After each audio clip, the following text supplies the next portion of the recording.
we're in New York, we're at a record company, we actually signing a record deal. We finna really be in the mainstream music industry, and we excited about it. We go outside of the room and we like, man, we just signed this deal. And we see, because we're in the Jive Record offices, and we see KRS-One in the building because KRS-One is signed to Jive Records. Right. And so we like, yo, what's up, KRS? He's like, what's going on, fellas? What y'all doing? I was like, yo, we came up here. We from Texas. We came up here to sign a record. Then he's like, did y'all sign yet?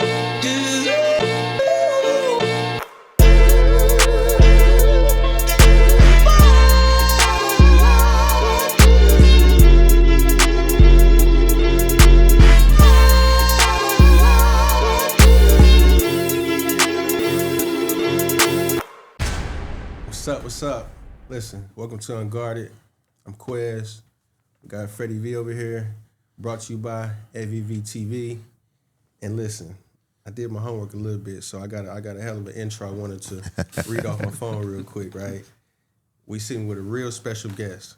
So today, we're sitting with a certified H-Town legend, a cultural architect who helped define Southern hip-hop before the world caught up. Hailing from Port Arthur, Texas, representing H-Town to the fullest, one half of the iconic duo UGK, responsible for classics that shaped generations, a multi-platinum artist, Grammy-nominated, and one of the most respected voices in hip-hop history. Beyond the music, he's an author, educator, entrepreneur, and community leader, a professor of hip-hop and urban studies at Rice University, a businessman, philanthropist, co-founder of Trill Burger, more importantly, husband, a father, and a grandfather, all right?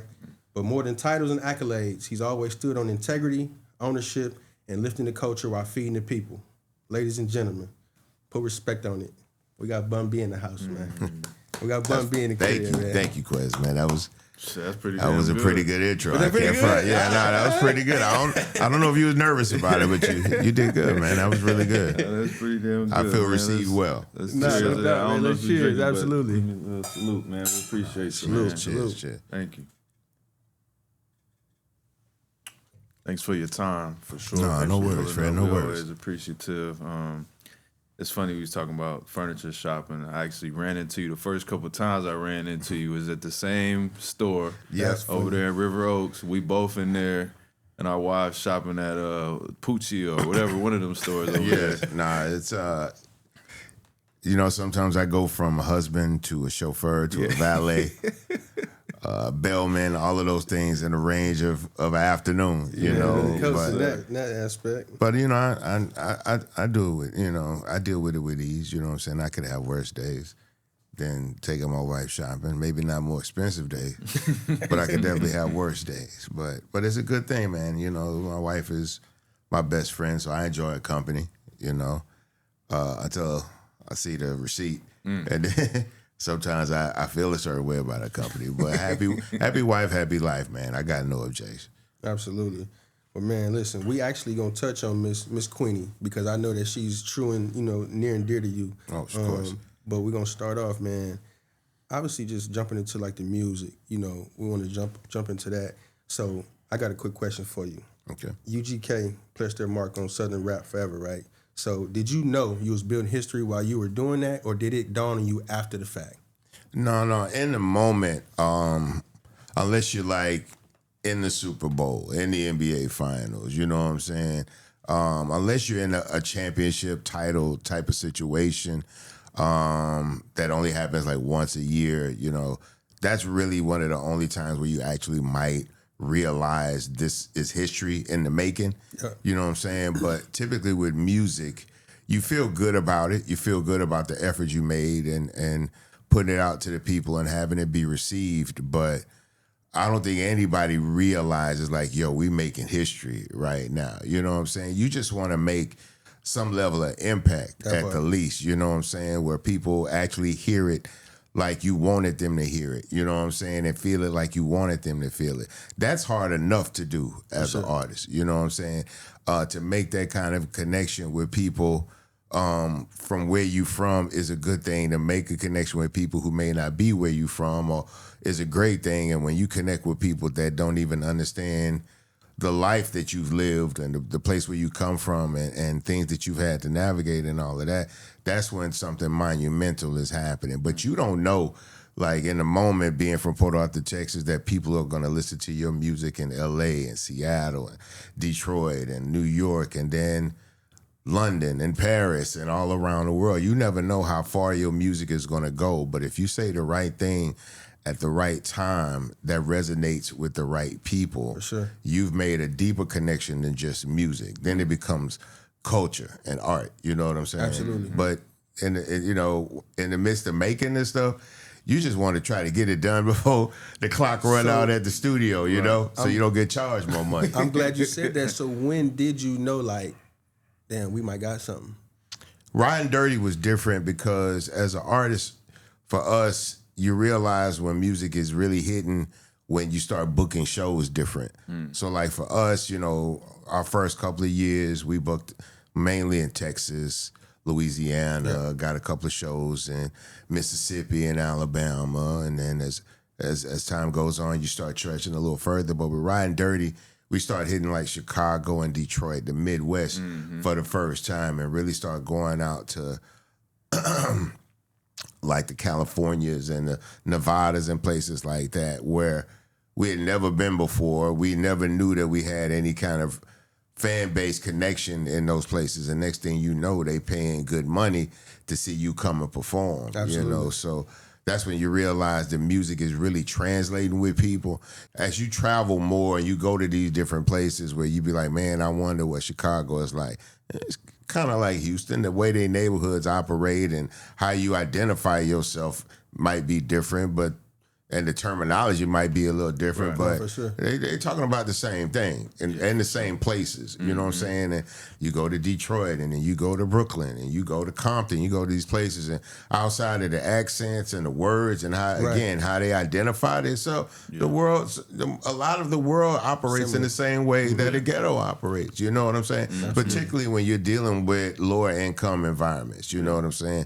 Whether you're white, black, Mexican, Asian, whatever it is, when you're at the bottom trying to get up, the struggle is pretty much the same. How you attack it might be a little different. Yeah. So it's crazy you said about the Midwest because we from Rockford, Illinois, up there by Chicago. Thank you. And I don't know why our parents had us listening to UGK. I think Too Hard to Swallow might have been like, what, 92, 93? That was definitely 92. We was born in 94. So, like, we got some of that as kids. I don't know why, but I'm doing this research, trying to get ready for, you know, this interview.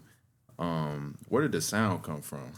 So that was the first thing I thought about when I press play on Too Hard to Swallow, and I'm thinking like, damn, coming from Port Arthur, which at that point I'm sure nobody even know where that's at in the mainstream world, right? No, not really. The only people that were famous before us from where we're from, obviously Janis Joplin was from Port Arthur, so obviously she was a rock and roll legend. Yep.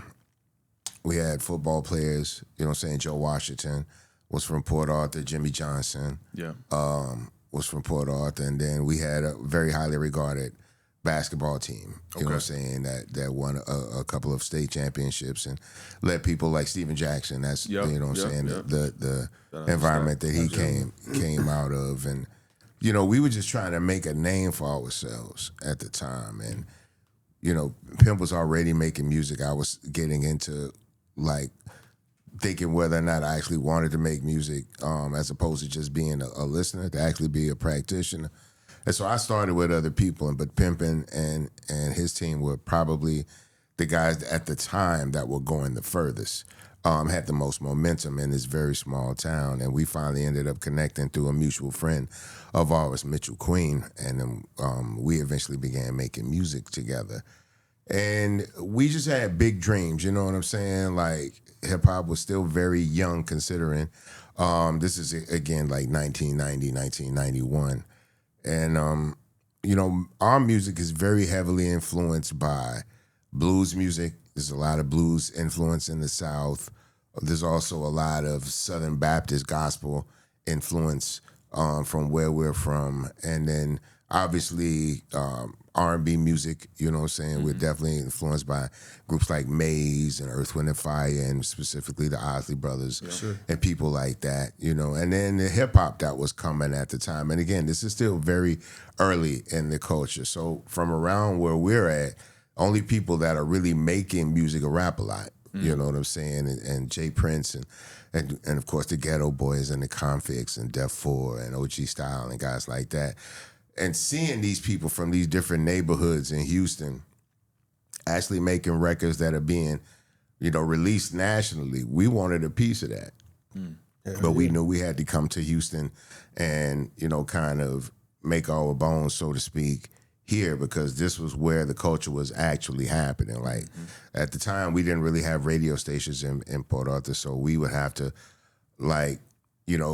sit in a certain part of the house with the antennas and try to, point them in a certain direction to pick up the radio from Houston. Or I would be visiting my family in Houston and listening to it there, try to record tapes and come back and bring some music back, because we just, the music and the culture is so easily accessible now. But back then, you had to actually fight to be a part of hip hop culture. You had to go out and find music. You had to meet people that were actually DJs, that were in a record pool, who got not just what you heard on the radio, but the newer records starting to come in, getting distributed around the country, finding different people that could actually rhyme, people that would break dance. And we had no graffiti in Port Arthur. So you were just trying to find some kind of proximity to the culture. And for us, making the music was the easiest thing. And so we just jumped on it and put everything we had into it. And now, as we look back, we realize, as they say, the rest is history. But in the moment, we were just trying to make a mark, put our small little town on the map, and be a part of what we felt was the biggest thing out there. This hip-hop music, being a part of that to us was the coolest thing you could really be a part of. And people were actually starting to make money at that time too, so we was like, shit, let's go for it. What was the first deal y'all had? Our first deal, if you call it a deal, I guess would have been with Russell Washington, rest in peace. That's who had the independent label. So we came to Houston to the flea market one weekend, and the guy that owned the flea market, it was Big Time Records, he had a sign. It was a record store in the mall. And the sign said he was looking for music. Chad was looking for jewelry. So we had came to Houston to the flea markets looking for nugget. He wanted a nugget ring and bracelet and shit like that, right? And so we saw the sign, so we jumped back in the car, and we were 4 deep in a Honda Prelude. You know what I'm saying? This is 91. This is not a big car. Right. And we were not little people. Right. So we 4 deep in this thing. And we drove all the way back to Port Arthur, which is about an hour and a half from Houston. Got the demo, drove back to the flea market and gave him the demo, and he listened to a couple of songs, and he was like, I like this one here, and that song was Tell Me Something Good. And so he wanted to do a situation with us. So we signed what I guess you could legally count as a contract. It was not very convoluted. It was just like, y'all sign with me, we're going to do this, I'm going to pay you that kind of a thing. And then we ended up dropping Tell Me Something Good. It took off really big in the city.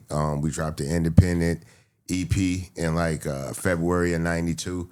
Ended up selling 50,000 of those independently. Started a bidding war. Big time independent for sure. Yeah. No, it really, really took off. But because he had a record store, he had relationships with wholesalers and one-stops and music distributors. So we sent them the music, and everybody ordered a lot and people bought a lot, because the song, we had entered this contest called Houston Home Jams, where for 2 weeks they'll take an independent record once a day and play it and let people vote on it. And so at the end of the 2 weeks, we was the last record, and we got more votes than everybody all together. So the prize was you would get your song pressed up, but we already had the deal with Russ at the company. So they disqualified us. They didn't give us the record because we already, why press them up if they're already getting pressed up? But people kept calling the radio station, The radio station wanted to hear the song, so they just kept playing it. And by the time it came out, it was a little thing that turned into a bigger thing. And then that got the attention of people outside of here, and everybody called. We ended up going with Jive Records, and next thing you know, we in New York signing a record deal. I'm 19. I'm 19. Pimp is still 17. Pimp has it because I'm a little more than a year older than him. So his mom had to come and sign for him. Damn. You know what I'm saying? Damn. So, and but the rest is history. Is this when you in New York? Is that the story about when you passed KRS-One and he was like, "Did you sign already?" Yeah, when we signed the record, deal, because we were excited. about, we're in New York, we're at a record company, we actually signing a record deal. We finna really be in the mainstream music industry, and we excited about it. We go outside of the room and we like, man, we just signed this deal. And we see, because we're in the Jive Record offices, and we see KRS-One in the building because KRS-One is signed to Jive Records. Right. And so we like, yo, what's up, KRS? He's like, what's going on, fellas? What y'all doing? I was like, yo, we came up here. We from Texas. We came up here to sign a record. Then he was like, did y'all sign yet? And I was like, yeah, we just signed. He was like, damn. Well, good luck. You know what I'm saying? So, like, literally within 10 minutes of signing the record deal and being as excited and happy about our future as we could be, like, after he walked away, like, your heart sunk in your stomach. Yeah. Like, what did we really just do? You know what I'm saying? Right. You think of you coming in to make, like, the biggest decision of your life, and then realizing that it might not have been the best thing for you. That's a very, set of mixed emotions for you kind of have to deal with. And again, we teenagers, we thinking, everything's going to be positive, and nothing could have been further from the truth. How much money was it at that time? You remember what the deal was? Like, what the it was deal like was? $150,000. I got 12.5. Pimp got 12.5. The label got the rest, but I think that was out of maybe 75. Like, we didn't get it all at one time. Right. You know what I'm saying? It was like half up front and then half at the end. And they had money for recording and marketing and all of that stuff, but we didn't get any of that. And then they bought the publishing for they bought the publishing out from us for I don't even think it was 15,000, 20,000. If it was more than that, we didn't get all that money. Right. I remember only getting like 12.5, and I went straight to the club and for sure. just started trying to spend money. And it was crazy because it's like I went there and I was like, what do you do? Because I ain't never had like that kind of money in the club. So I was like, okay, well, we buy champagne. But it's like three of us, you know what I'm saying? It's like me and two of my partners, and we don't even drink champagne like at this time, right? Because this is like with electric lemonades and Long Island iced teas. Like that's the kind of. But you can't buy 10 Long Island iced teas to show like you got bread. That's not really how it was done, man. So I had money and with no idea, no plans of what I was going to do with it. I just wanted to kind of show people I was successful. I had made it, and the quickest way was to do that was to spend money in front of people. But I didn't even have money for like a really nice car or nothing like that. You know what I'm saying? So that was the only way I could kind of try to flex a ball. I don't even, obviously that wasn't what we said back then. But yeah, that was it, man. And then back to realizing like that little money is gone. And so how do we get more? What would you do differently knowing what you know now? Like how would that situation go if you knew everything? Like if you had somebody to tell you. If I had somebody to really get, first of all, obviously, I would not have sold my publishing, right? For probably any dollar amount, knowing what I know now. I probably would have educated Russ. In hindsight, the best thing for us as a team would have been to make sure our leader at the time had the best information possible going into negotiation. Correct. Right? Because we didn't have a voice in those rooms at that time. So the best thing I could have done if I had known then what I know now was try to make sure he was informed as possible. Because, like I said, I'm 19. Pimp is 17, turning 18. Russ is like 23, 24. Like, we don't know anything about. He knew about, like, the mechanics of selling music, right? As far as from a retail aspect. But from the business side of it, none of us had any education, any information. And we all were taken advantage of. Like, he only knew what he could. He only knew what he knew. He gave what he could, and he did the best. So yeah, looking back, man, it would have been best for him, not just us as artists, because that's important too, but the person that we put in charge to manage and negotiate these situations. It would have been best if he had been informed before we walked in a lot of those rooms, because we learned a lot of this stuff on the go, like in real time. Yeah. Trial and error. Yeah, absolutely. At what point did the business start to sharpen up? How far from that point to, did you start learning? Do you learn like, damn, we should have did this or we should have did that? The problem is that you learn, say like we had made mistakes on the first album, right? So we go into contract negotiations and try to try to fix that contract from that perspective of that. So and they'll give you a couple of little things, and then you realize you still don't. Like, it wasn't until Riding Dirty, our third album, where I realized I needed, like, to know my publicist. Like the person that's giving the world all this information. I did not know who this person was at the time. This person now works with me personally. Like once I created that relationship and realized how important that person was to my career, I bonded with that person. You know what I'm saying? And I'm still bonded with that person. That person still represents me when it comes to getting my message out. You know what I'm saying? The other thing was that we didn't realize at the time was like we had signed for 5 albums.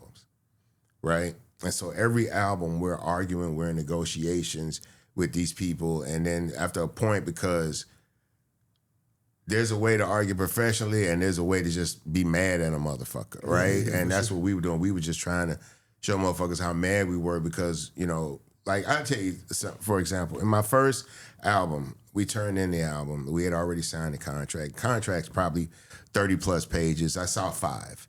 Right, I saw 5 where they needed my signature and my initials. Those are the pages I saw because it's like here's where we give you this amount of money. Sign here, you sign there. Here's where you get the videos. Here's where you get this and get that. But you know nothing about all of the other pages that you didn't sign. Correct. So we go in and we're like, you know, we need to negotiate this and get this kind of stuff right. And you know, and in my contract there was a clause where if one of us went to jail or got killed, the other person could bring in another person to replace them, but at a lower percentage rate.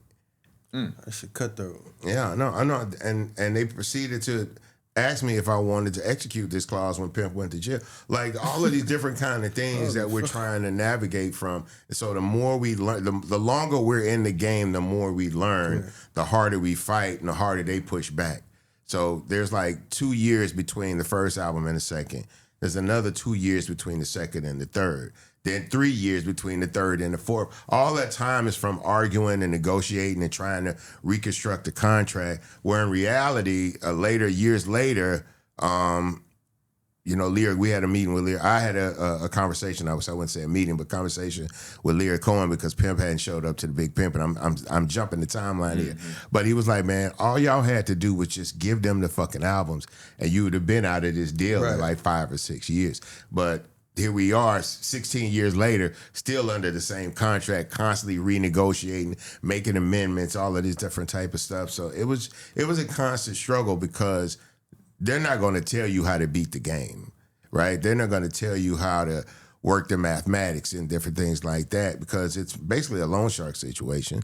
You know what I'm saying? You get money up front and then you're constantly trying to pay back, but it costs money to get to places to make money to pay back. So you're constantly losing money while you're trying to gain money. And so you're constantly in the red. And so the only way they can pay you is to give you an advance on the next project because technically you're in the red. Even if you sell records, you still, from an accounting aspect, based on the percentage that you get paid, the amount that you've been advanced, all of those different type of things, you think you've made money, but the company's made money, but you only operate within the percentage of what they're paying you. And that's kind of how it was structured when I got there. There's a lot of other things that go into contracts now, but it's still structured for you to lose. Like nowadays they have what's called a 360 deal where not only do they get paid off of your music, they get paid off of your performances, they get paid off of your merchandise, any aspect of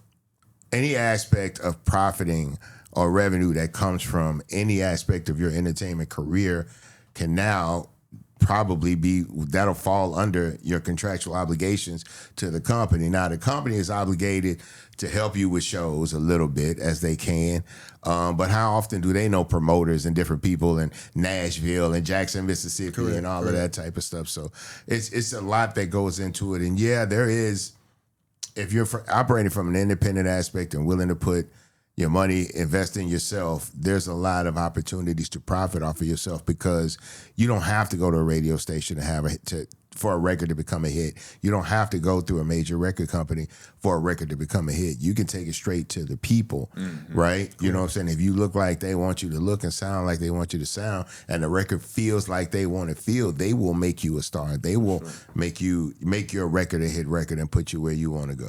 So leaving from that, obviously mind state, and then now we're going down the timeline to like Big Pimpin'. What type of mindset was you in now that you knew before from the 5, 6 years that you had to obviously fulfill those 5 albums? Now you y'all moving, y'all smoking now. Yeah, but that really that comes into really touring, because doing something with somebody like Jay-Z, who is a big deal in a lot of places. Now you have a big record with somebody that's a big deal, a bigger deal than you in some of these places that you've never been. So the impact that we were able to get from being connected to that record in New York was bigger than a lot of what we had before. Same thing with Los Angeles. And Big Pimpin' eventually became my international calling card. Gotcha. Because I've traveled all around the world doing concerts and doing other different things, but I've been performing all around the world. And sometimes a language barrier becomes an issue, right? So maybe the proximity to these records is a bit different. Like Scandinavian people and European people may not be aware of what Southern hip hop specifically from Houston is, and the trends and the slang and different things like that. So sometimes some of these records gets lost in that international crowd. But there's never been anywhere that I've been in the world where Big Pimpin' didn't come on and people didn't respond everywhere the same way. Same way people will respond if Big Pimpin' comes on in Houston. It's exactly how they respond in LA, New York, Paris, London, Tokyo, you name it, Stockholm. Crazy. I performed this record all over the world. And when that thing comes on, everybody knows it, everybody feels it, and everybody gets it the same way. Big Pimpin' ain't different in Houston than in Chicago. Right. It's the same fucking record. The same people gonna do the same thing. Miami, it's the same record. No matter where you go, it's the same record, and the response is the same. You know what I'm saying? So that's actually helped me to have something to present in an international setting that people know, are aware of, are excited about, and respond to properly. How did that record even come about? Can you break it down to us how that? Yeah, it's a 2-part story, and I'll try to keep it as short as possible. We were contacted first. They were calling for Pimp to be on a record with Hove called It Was All Good Just a week ago with Too Short. Yeah. This was in the middle of like the West Coast, East Coast kind of situation, and which gets exaggerated. It's really, Bad Boy, Death Row, and then these other people kind of get drawn into it because of it becomes a regional thing at some point. And so Pimp was like, cool, come on down. He had just gotten a new house. He had just built a new full-service studio in the house, so we were doing a lot of the primary recording in his house.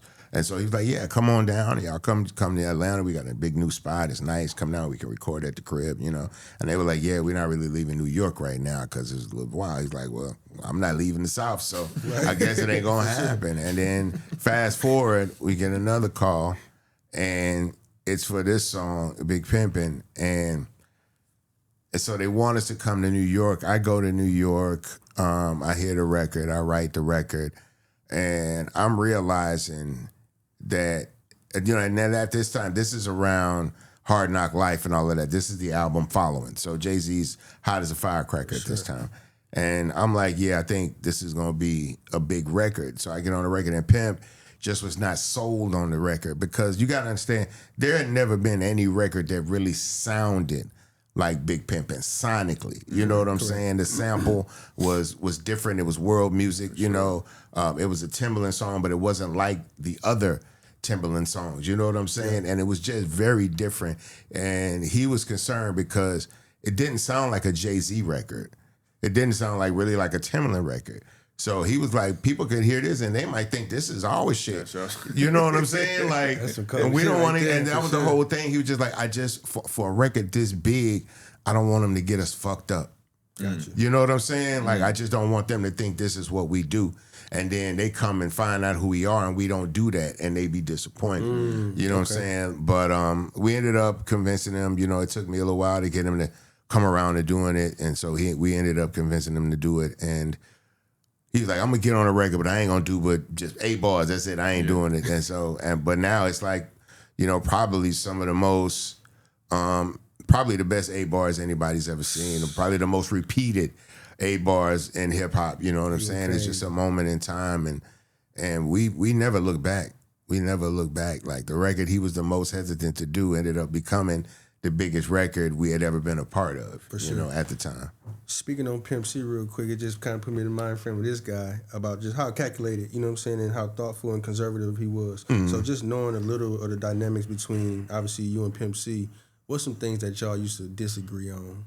Very little. That was the beauty about our relationship. We were very clearly defined as men. And it was very clearly defined we were different men. So the yin and the yang aspect of it was really present in our relationship. We didn't like the same kind of women, so we never argued over that, right? For sure. We didn't like the same kind of cars, so there was no competition over that. He liked jewelry. I didn't really care for it at the time. I didn't understand what it represent. You know, now I kind of have a better understanding of in that space what that can represent for you and how that could be a part of your presentation. But it wasn't my thing. And in the studio, I always deferred because I knew he understood the music and everything a lot better than I did. So we really didn't have any competition. We really didn't argue about anything because we weren't trying to be better than the other person. We were trying to be ourselves. Absolutely. So, you know, Pimp was the fly guy at the time. I understood that. I had my own little swag to me that got me what I wanted at the time. It all worked out for me, so I wasn't hating on that dude. And I didn't want the women he wanted anyway. Right. You know what I'm saying? For sure. And I'm not saying that from a bad thing, but No, we get it. We at different times in our lives, we wanted different things from our women. You know what I'm saying? So, and that was a good thing. And I can't really think of anything we would really argue about. Maybe some things went further than they probably should have in the moment. And we would be in a lot of scenarios where like, okay, we gonna be all right, but what about these people kind of a thing? Because we would have a lot of very close friends and family around us at all times. Right. So we get into it with, and you know, a lot of times in the later years, Pimp Mama was in the room. So if we get into it with some dudes in the room, his mama and at least two of us got to get her out the room. Absolutely. So we 4 hands down at this point. You know what I'm saying? So you had to be very smart about where you would pick and choose those moments of pressure. And we would get pushed into certain situations a lot more because at that point, things had already been said that couldn't be taken back in the room. Yeah. So it kind of is what it is at that point, you know. And at that point, you know, whether we agree or not, it's finna happen. Absolutely. Right? What's finna happen. So ain't no sense in me and you arguing about what's finna happen now. We're gonna deal with it in the moment, and then when we get out of here, talk about it later. me and you can catch a corner and talk about for sure. about the scenario. But at that point, what had happened, and we just gonna have to deal with it at this point. You know, we just gonna have to ride with it. There's no way around it. So just go through it, see what happens. That's hard. Let me ask you this real quick. So now we're kind of jumping over. Let me ask you this: speaking on how did certain records happen in different collaborations, how did you and Webbie? That's some fly shit. And that's another record that's just like, soon as it dropped, everybody on it. So this was during the time where Pimp was in prison. Now Pimp had helped to start Trill Entertainment with Mel. Okay. To start that company. But once he went to jail, he couldn't really contribute. Like Pimp was supposed to be producing for Boosie and Webbie and all of these different artists, and he was supposed to be a lot more hands-on with the company. But once he got locked up, now I'm not a producer, so I can't fill that role. So I'm like, you know what I can do? So let me know when y'all got a song, and I'll jump on it and try to help us push the record. And I kept asking, y'all got something? He was like, not yet. Mel be like, not yet. And he called me, he's like, I got it, bro. Like, I got it. And this was a guy who, you know, sometimes in the music industry, you have people that they don't produce, they don't write, they don't sing, they don't rap, they don't do any of these things, but they have an ear For sure. for what they know people want to hear.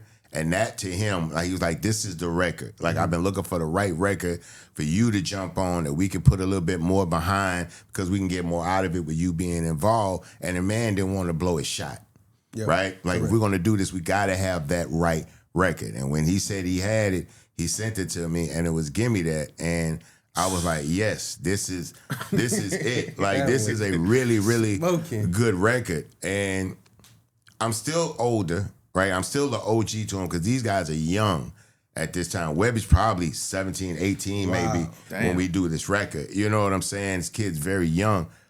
But the balance was there, right? The balance was there for us for the record. And once I did what I did, they put what they had to put behind it to get it out there.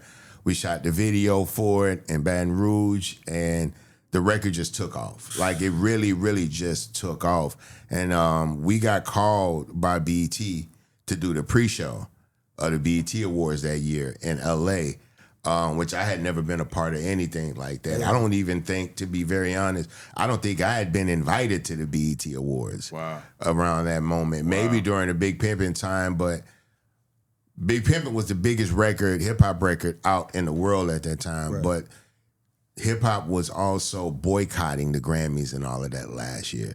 So we never got an award or any of that type of thing. But this was the one where, like, we actually got to be a part of the, the ceremony and sit at the awards. And I was like, man, I got to get one of these things. Like, we didn't win no award that night, but just seeing people go up on the stage. And eventually we got to a place where we won awards. But just being in that setting, like, once you get invited into the big game and you're in that room and you see what happens when people get rewarded for what they do, you want one too. You know what I'm saying? Like, it's a good thing to go to the Super Bowl, but I'm sure if you're an athlete, you want to play at the Super Bowl. You want to play in these games. Yes, absolutely. You want a chip. You see somebody win a chip for doing what you do, you want a chip. Especially if you think you're competitive enough. Much less better than. And right? You know you can do it. Yeah, so when you look at people, you're like, damn, they gave him an award. What am I doing wrong?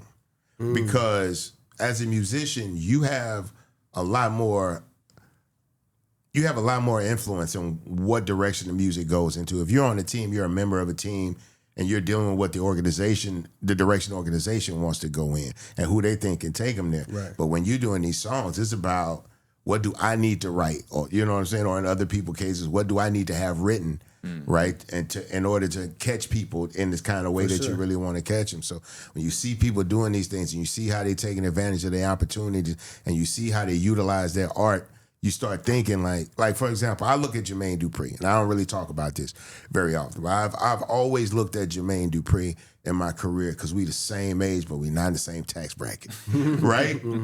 So I'm not necessarily clocking the man's dollars, but what I am is, me and this man got, and you hear it all the time, we have the same 365 days of the year, right? And I'm not a producer, I don't own a record company and all of that stuff, but I can step it up. You know what I'm saying? Because and the more I step it up, I feel like I had a good year. I go look at Jermaine Dupri, better year.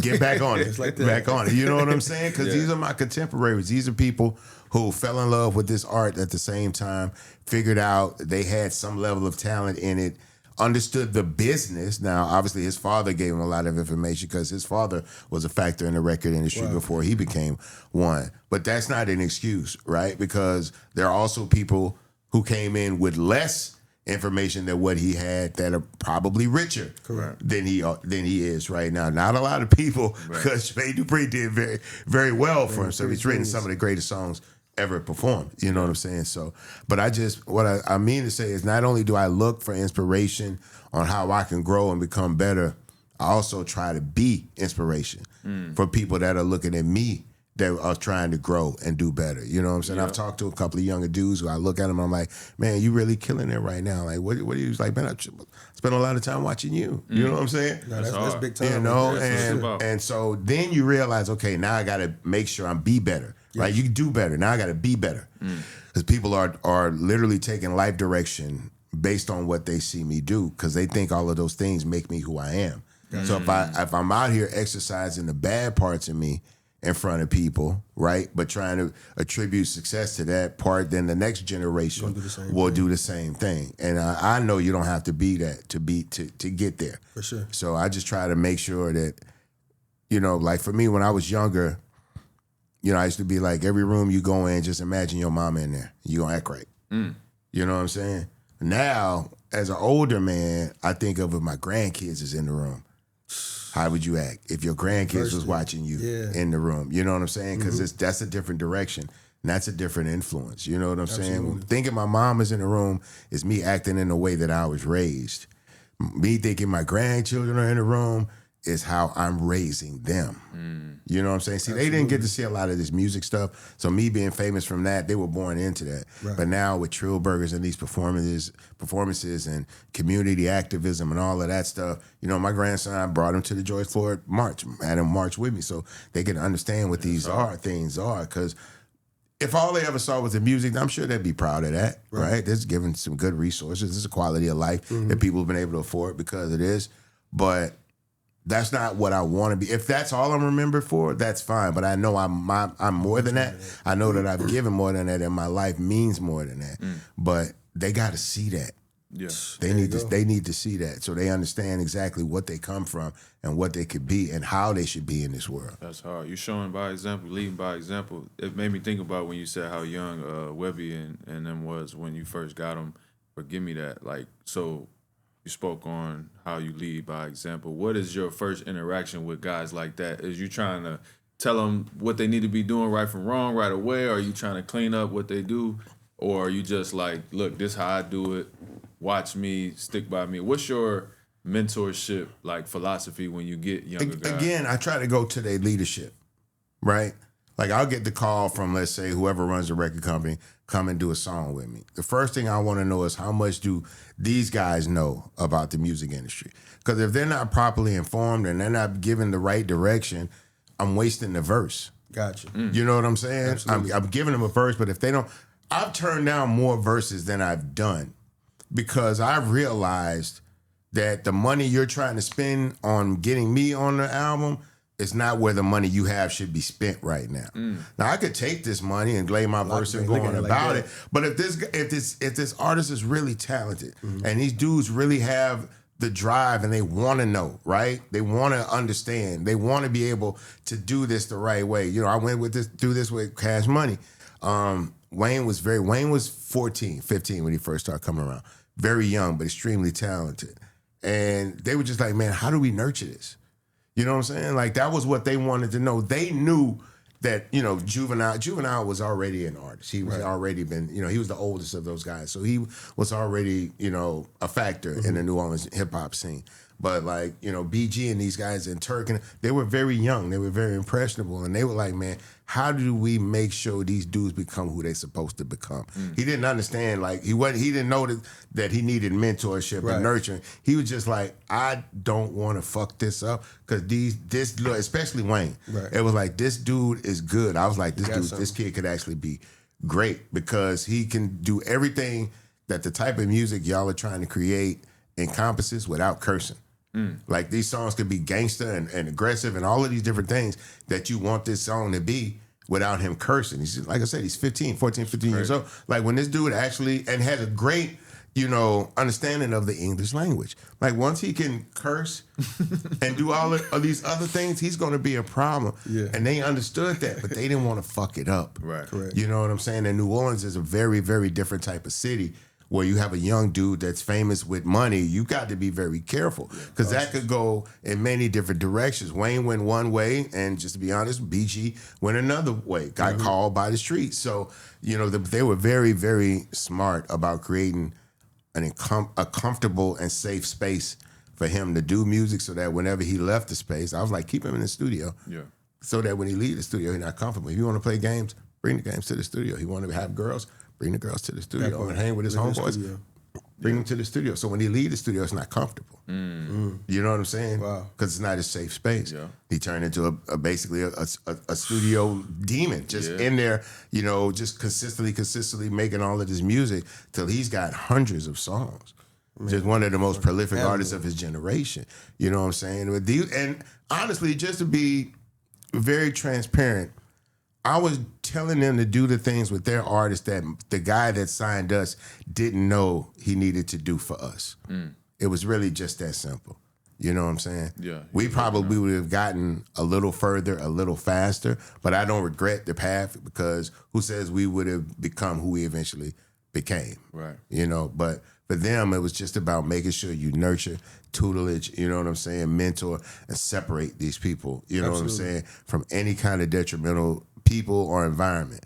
You know what I'm saying? You got to put these guys first because they're going to bring us home. They're going to bring us home. That's honorable, though. I mean, like you said, not many people would turn down a verse based on that concept? Where do that come from inside of you? Like your makeup to be like, I'm gonna think this all the way through to try to better the situation. Y'all don't even know. Because I can get the money. Imagine if I'm asked to do a song with somebody that could potentially be a bigger star than me.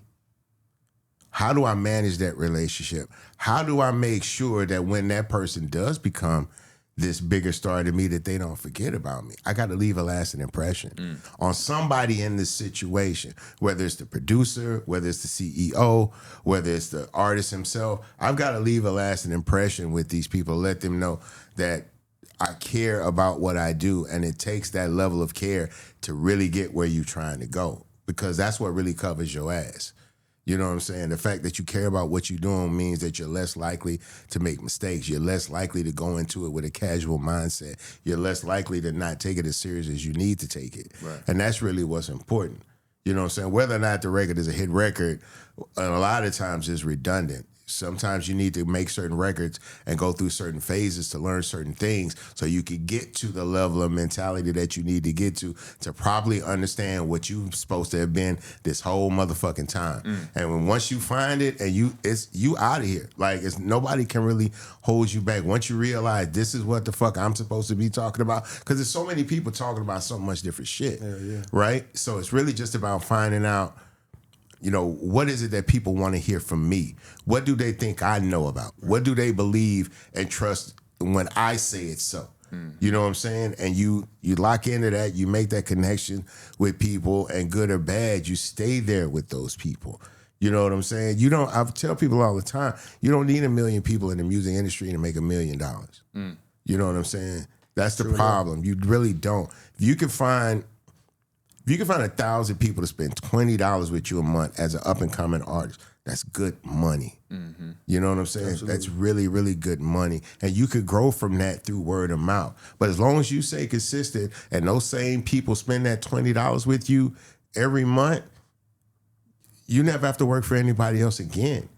As long as they know that you will always give them what. Look at like a guy like a Currency, you know, that just, you know, he's just consistent with his sound. Yeah. He realized that there was something that he connected with people on.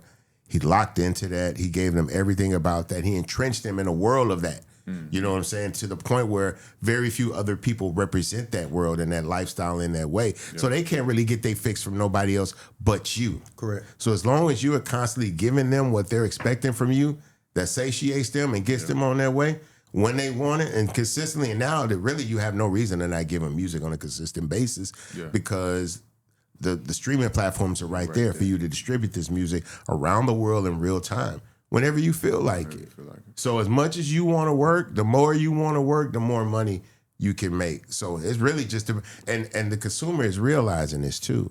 So the consumer is starting to realize, you know, this dude, I mean, he got a lot more fans, but if this dude could make me an album, like for example, there's an artist here named Les, right?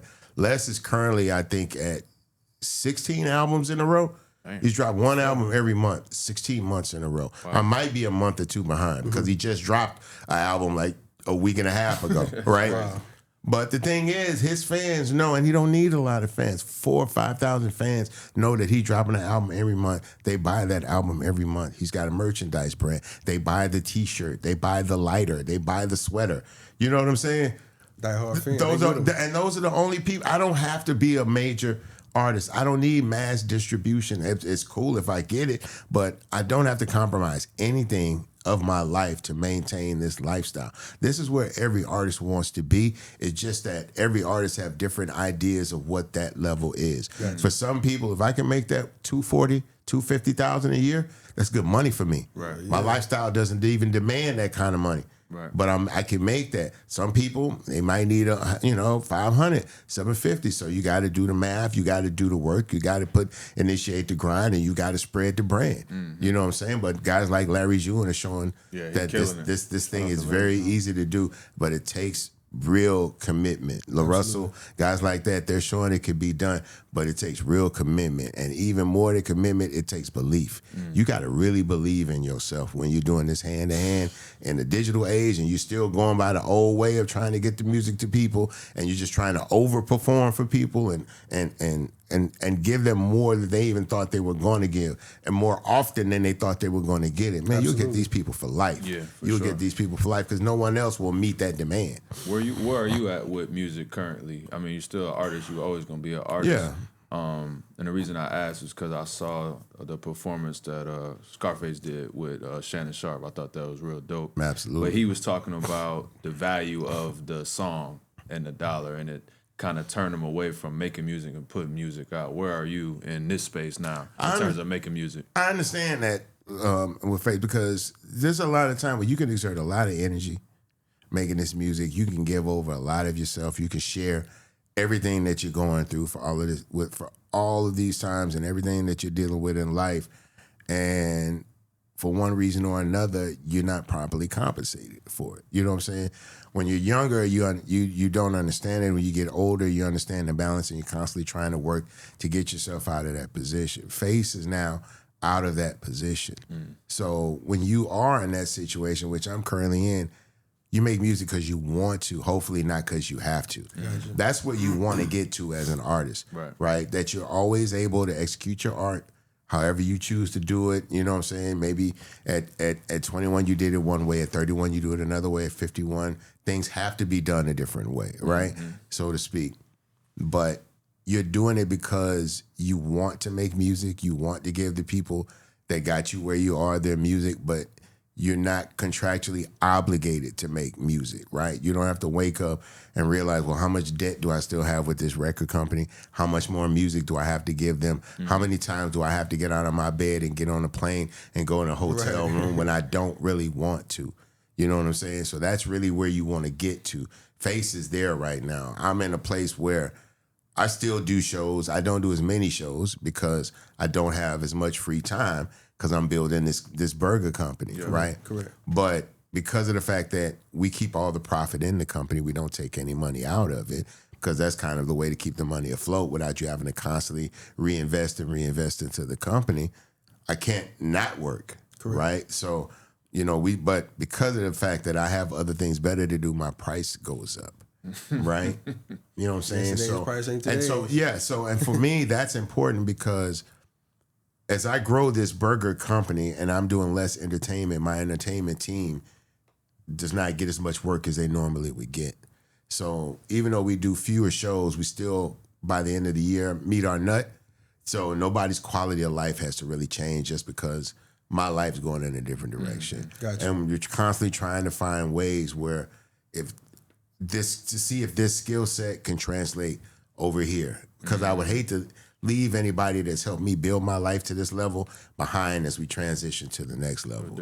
You know what I'm saying? So we're just trying to find ways to be like, look, if you don't know about admin, you might want to, figure this out. We're always going to need help with payroll and all this type of administrative stuff, particularly as this company grows. You know what I'm saying? So I'm building something that I'll be able to lead to the next generation without leaving the people that helped me build to where I am behind. That's very important for me. So I like to say that you didn't live multiple lives and, wore multiple jackets. I'm on my third dream. No, for sure. That part. I'm on my third dream. Streets, music, business, educator. Which version of Bun B would you say was the toughest to let go? To let go? Per se, yeah. Or just the toughest version of these different facets? I'll tell you, education probably was the most stressful thing I'd ever done. Okay. Like teaching. One, because I didn't go to college. So I had never actually taken a college course. So I didn't understand the structure or anything like that. Two, this was a very highly regarded university. I taught at Rice University. Number one university in Texas. Fluctuates between number 15 and number 17 in the country. Wow. You know what I'm saying? So these are a lot of, and it's not cheap. So these are a lot of impressionable minds that have spent a considerable amount of money to learn the education that I'm there to offer them. You know what I'm saying? Thirdly, I'm teaching with someone who's the most tenured professor of color on the university. So I got all of this shit to take into consideration before I even do my first lecture, which I'd never done a lecture before. I've never sat in on a college lecture. So I had no idea if I was even doing it right or not. All of that stuff going in. And the one thing I thought would have been the worst thing for me to do is lead the youth in the wrong direction. Like, get in this room, having been given this platform, and then just fucking it off so that these kids and somebody's parents, somebody that spent all this money and they chose my class and they ain't learned nothing they were supposed to learn. No, right? Sure. Or because I taught it wrong, right? Right. You know what I'm saying? But once I kind of figured out the give and take of it and all of that, man, and realized that these kids were actually learning something because I was teaching them, right? They were being informed about it from me, and they would go out in the world with this viewpoint of our culture based on how I presented it. So all this shit is going through my mind, man. But my professor, Dr. Anthony Penn, he never gave up on me. He believed I had everything that it would take to make this work. And for a 5-year period, we did, man. And it was very fulfilling because I didn't want to do music. Pimpin just passed, so I didn't have the heart for it at the time. But I still had to try to pay some bills, right? Sure. So this was one of those ways. But teaching, no matter what level you on, really don't pay. It paid better than a high school teacher, but I wasn't getting what a full, like, having a doctorate or a master in something. They couldn't pay me in that way. So after a couple of years of it, my wife was like, look, these savings, you got to figure this out. Like, you running through this money because you're not making as much money. You got a job in the daytime, but this ain't your day job. Right. So we got into a way to try to figure out how to get back into the music, and it all kind of came back. But I definitely was concerned about just fucking up these kids' education. Like, I did not want to be, of all things that could go wrong on the college campus for a young person growing up, going through these teenage years into adulthood and all of these different complications with dating and schedules and all this type of shit. I didn't want what should be some of the best moments on campus, learning about hip hop and culture from Bun B. Right, it's supposed to be the dopest thing. That should be the best thing, right? Absolutely. That should be a relief. Yeah. But it was a real course because they had reading assignments, and it was not. Couldn't just show up and know the top 8 at 8 on the radio station and pass this class. But kids were committed. They really wanted to. I got a lot of business students that really wanted to understand business management better. He's like, we're going into football, predominantly football, or people of color. Mm-hmm. If we could build a better connection with people of color by understanding their culture, we want that advantage. You know what I'm saying? Wow. Because that's what they're coming to college for. Kids are coming to college for life hacks and advantages, right? And whatever field they're going in. So if that's what they're going in and they believe that they got to take an elective, right? For sure. They really thought this would lend itself to what they were doing. And I'm happy that hopefully it did, That's hard. What's something that you learned during that process or after that process? That teachers do not get any amount of the respect that they deserve. And keep in mind, I'm in an Ivy League level university where people are paying, considerable amounts of money because they want to learn, right? Right. Every teacher is not in the classroom under those circumstances. Right. You have some kids in certain cities, they only go to school to eat, right? Because that's where they know they can get 2 meals for sure. They know they can get breakfast and lunch with free lunch. Some kids are there really just trying to not be home. Right? Because home for them is the worst place they could actually be there. You know what I'm saying? So you have to consider all of these type of things that the students are going through, mixed emotions. People are taking things out from what they're dealing with at home in school. And they don't pay these people. And these people don't even have enough supplies to teach this class, right? They don't get enough respect for what they do. They're not getting paid enough for what they do. And they don't get the credit for what they're doing for our children. For our second generation. That's the main thing I learned. That educators have the single probably most important job. Because in many instances, our children spend more time with their educators than they do with us. Absolutely. You know what I'm saying? If we're all sleeping at night and you're at work during the day and your kids are at school, your teachers are some of the most influential people your children will ever come in contact with in your life. Why would we underpay those people? If you had to have heart surgery, you wouldn't want your heart surgeon to be somebody frustrated because they're not getting paid enough for heart surgery and they don't have all the equipment to even help you properly in heart surgery. We don't even think about that for our children. You know what I'm saying? I learned that from a collegiate level, and I'm just scaling backwards. Right. Yeah. You know what I'm saying? Yeah. So that would be it for sure. I would advocate for educators 100% of the way.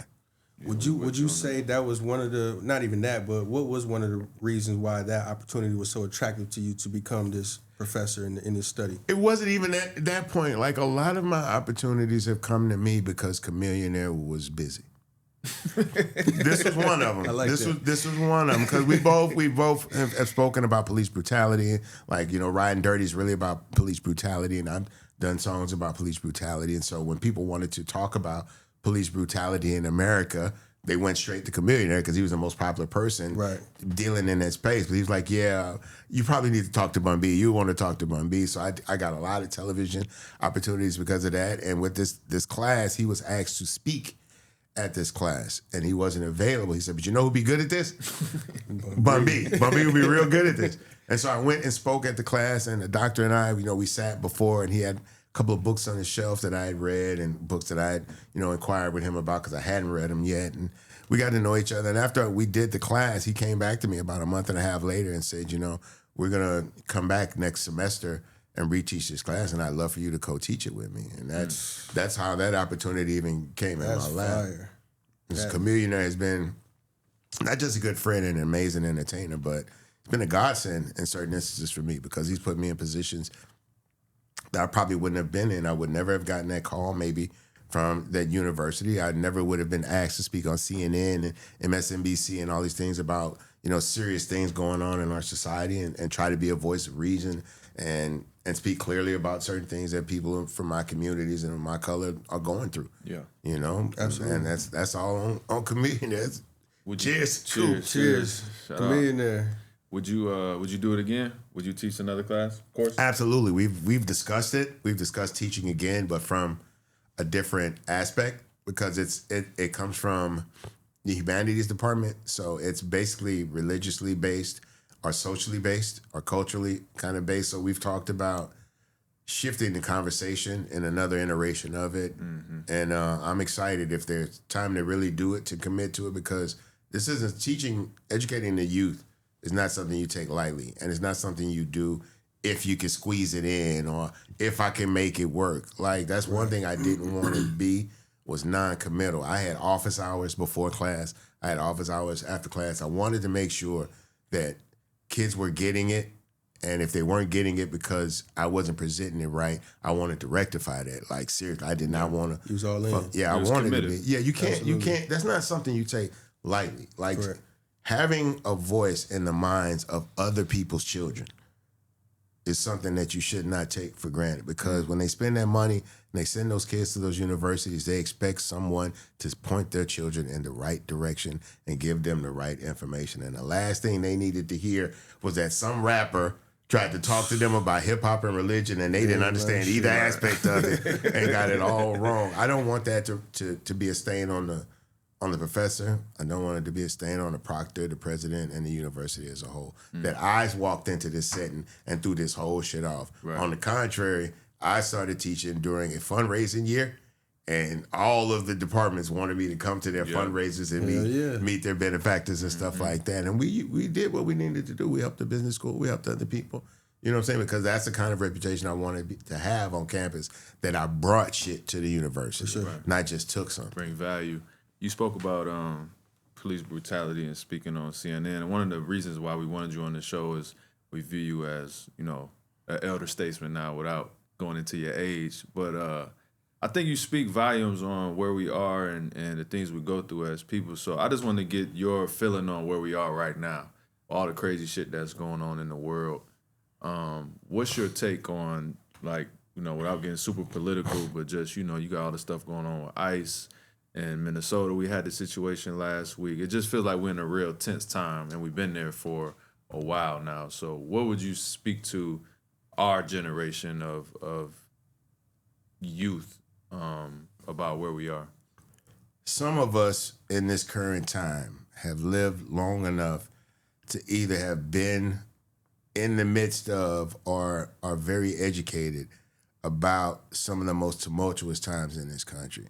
I hear people all the time saying that this is the worst this country has ever been. This is far from the worst this country has ever been. You know what I'm saying? We sold people. We owned people in this country. That being said, we are going in the direction of where we have seen other countries go. and watched those countries fail miserably. Millions of people lost their lives, hundreds of thousands. You can pick your conflict. Right. You can pick these situations, but the people lost. At the end of that, the people lost.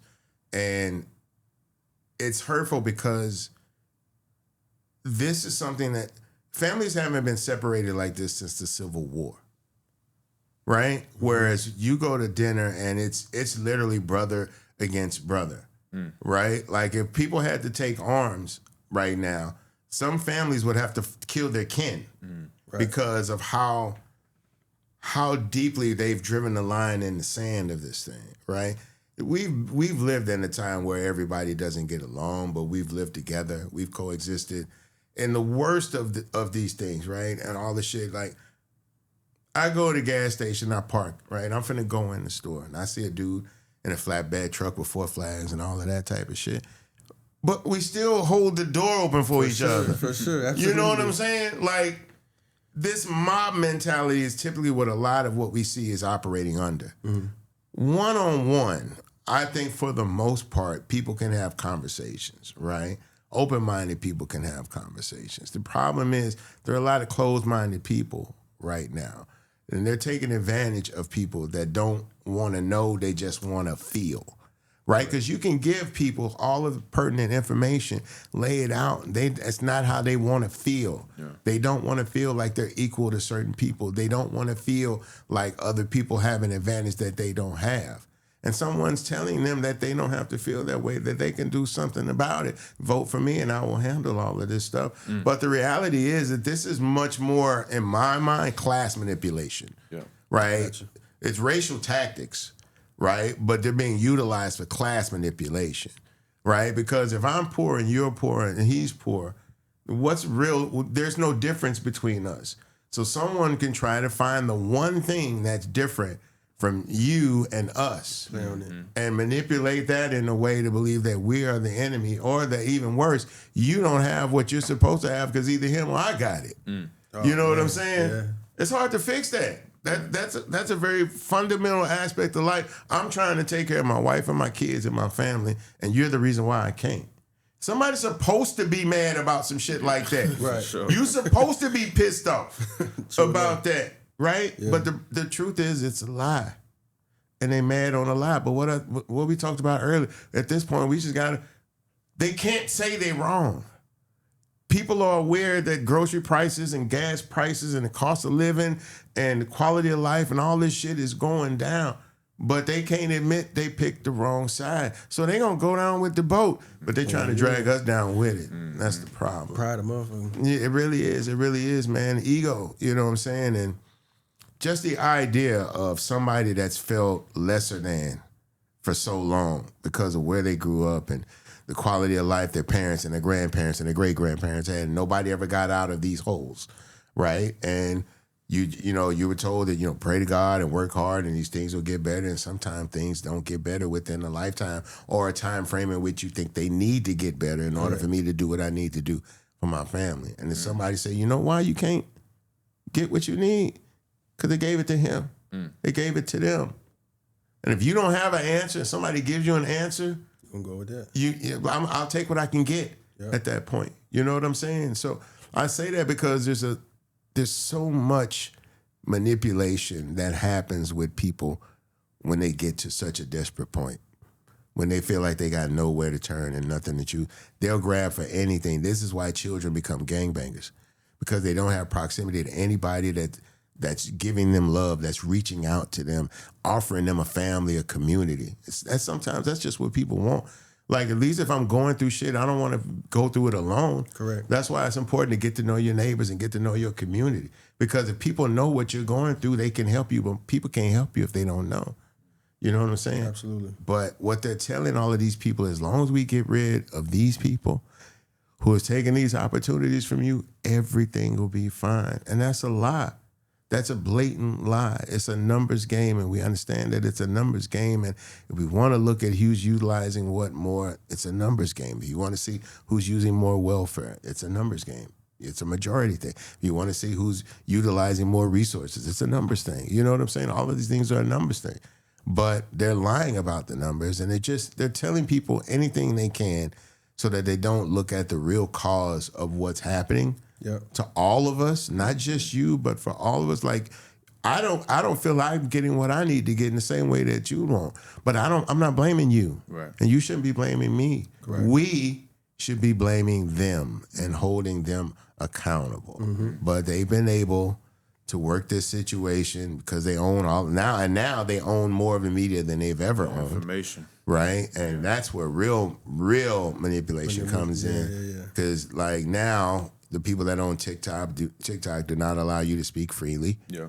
The free press, as we see, the media go to places, they get arrested just for asking questions and all of these things, right? So it's just, we live in a very, very, very sad time. It's a very strange time. It's a very volatile time. I don't believe it's nothing that we can't turn around. What's the fix? The fix is constantly holding them accountable for lying. That's the best you can do. You can just hold them accountable for lying, and then one day, like they had a Saturday Night Live skit last weekend where the parents had the kids come over because of the dad's birthday, and the mom was like, "I want to say something, and I don't want you to react. I'm just going to say it, but I don't want you to react." And the kid was like, "Yeah, cool, no problem." And mom was like, "I think I might have been wrong about Trump this whole time." And the kids are like, "We told you." You have to let these people come into the realization of this shit on their own. Yeah, for sure. And you have to allow them to realize they've been fucked over. And then to realize who fucked over them and where their direction of their anger should go. Meet them there, right? Meet them there, because anywhere else, you could stop and be like, "I tried to tell you." All right, you know what? Fuck it. Never mind, right? Correct. It's not easy for people to admit they're wrong. It's going to be real hard for a lot of these people that are involved in what's happening right now to admit that they've been wrong about this shit. At that point, they just got to ride it out. That's it. Yeah, you know what I'm saying? But when some of these people do start, because slowly but surely, these choices that they've made are going to affect people slowly but surely. You know, no matter what class of life it is, if you work at a certain job, you're already feeling. If you're a farmer, you're already down bad right now. You know what I'm saying? You're already second thinking the decisions you made, and people are being vocal about this stuff. Eventually, more and more people are going to understand it. More and more people are going to come to a realization of what's happening right now.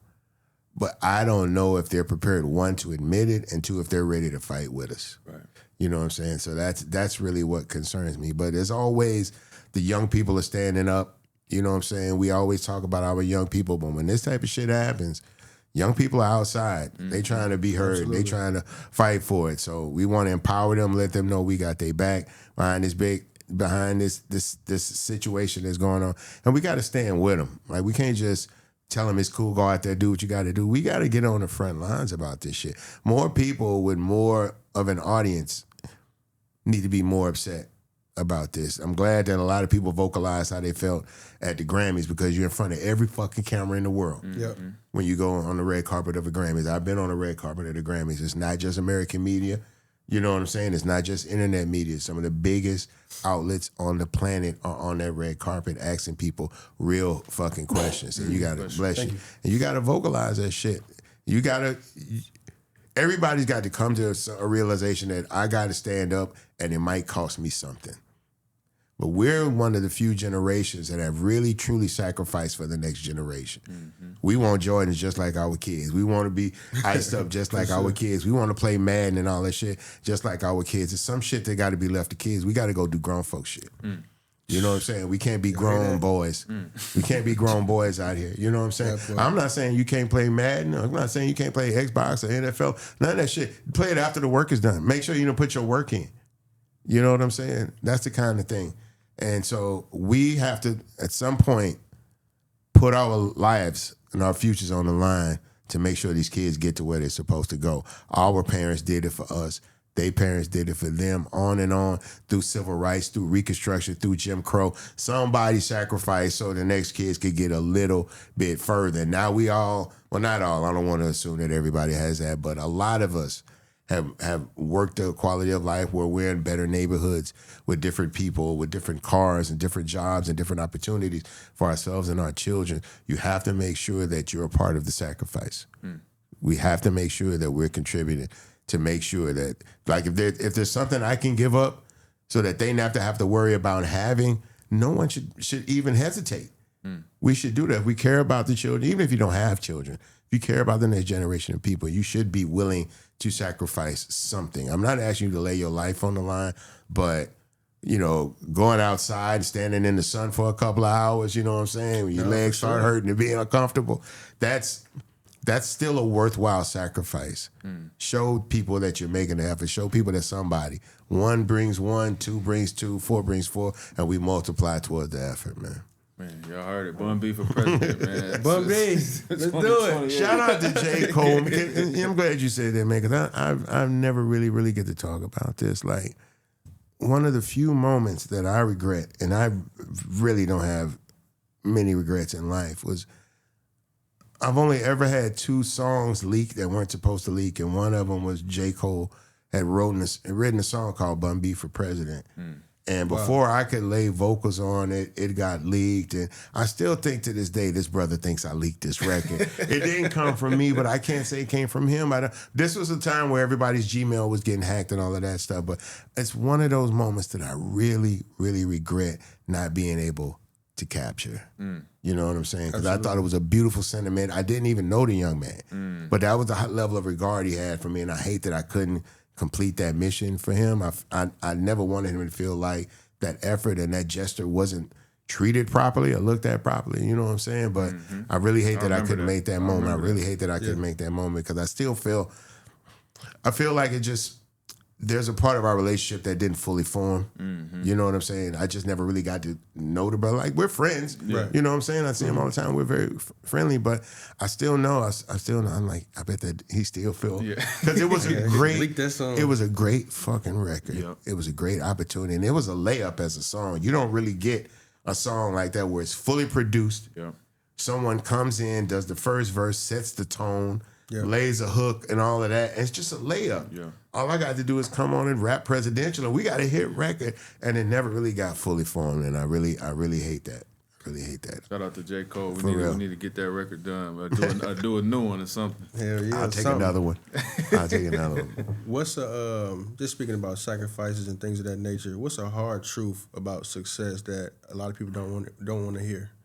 You're gonna miss moments with people you love in order to make it to that level.